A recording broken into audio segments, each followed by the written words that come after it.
Hello students, let's see this question. So the question is 25 ml of 0.1 molar solution of a stable cation of transition metal Z react exactly with 25 ml of 0.04 ml acidified KMnO4 solution.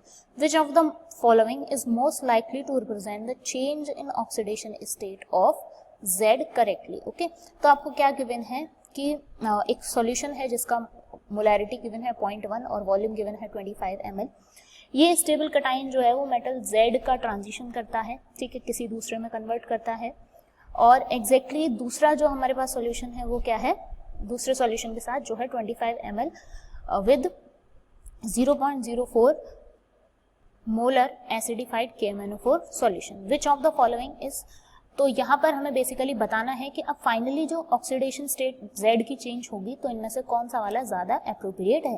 तो actually इसमें यहाँ पर इस question में आपका जो की concept लगेगा वो लगेगा इक्विवेलेंट वाला. ओके, और इक्विवेलेंट के लिए हमारे पास दो फॉर्मूले होते हैं. एक तो अगर नॉर्मेलिटी गिवन है तो सिंपली हम क्या कर देते हैं, नॉर्मेलिटी इनटू वॉल्यूम. और अगर मोलैरिटी गिवन होती है तो नॉर्मेलिटी का फॉर्मूला हम जानते हैं, molarity into N factor into volume. Okay, तो यहाँ पर हमें करना क्या है बेसिकली, तो जो Z के इक्विवेलेंट हैं वो किसके बराबर होंगे, KMnO4 के इक्विवेलेंट के इक्वल होंगे. ठीक है, सबसे पहले तो अगर हम एसिडिक मीडियम की बात करें तो एसिडिक मीडियम में जो KMnO4 होता है वो कन्वर्ट होता है, एसिडिक मीडियम में KMnO4 जो है वो कन्वर्ट होता है Mn+2 में. यहाँ पर अगर हम इसके ऑक्सीडेशन स्टेट की बात करें दैट इज +7. तो जो चेंज है यहाँ आप कहेंगे यहाँ पर जो N फैक्टर आता है वो कितना आता है 5. ओके, N फैक्टर आपका यहाँ पर KMnO4 के लिए कितना आता है 5 आता है. ओके, अब सपोज Z की अगर हम बात करें तो Z के केस में हम मान लेते हैं let N factor for Z कितना होगा आपका, हम मान लेते हैं इट इज N1. ओके, ये हम मान लेते हैं N1. अब हमें सिंपली क्या करना है, लॉ ऑफ इक्विवेलेंस लगाना है. तो इक्विवेलेंट ऑफ Z जो है वो किसके बराबर होंगे, इक्विवेलेंट ऑफ KMnO4, राइट. तो बेसिकली हमें क्या करना है, यहाँ पे फॉर्मूला आपका क्या लगेगा, तो यहाँ हमारा फॉर्मूला लगेगा वही.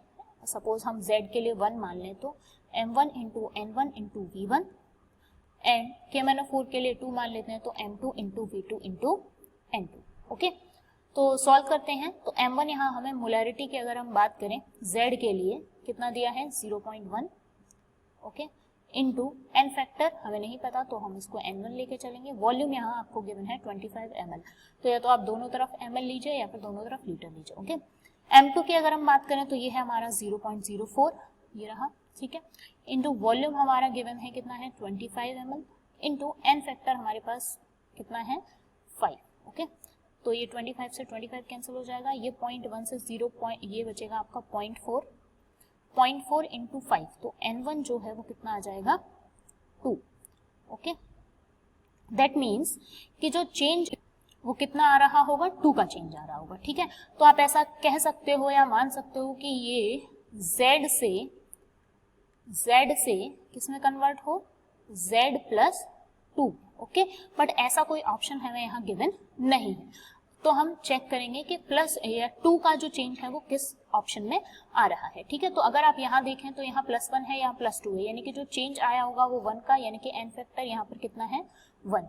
ओके, यहाँ पे अगर हम देखें +2 से +3 मतलब यहाँ भी N फैक्टर आपका कितना है 1 है.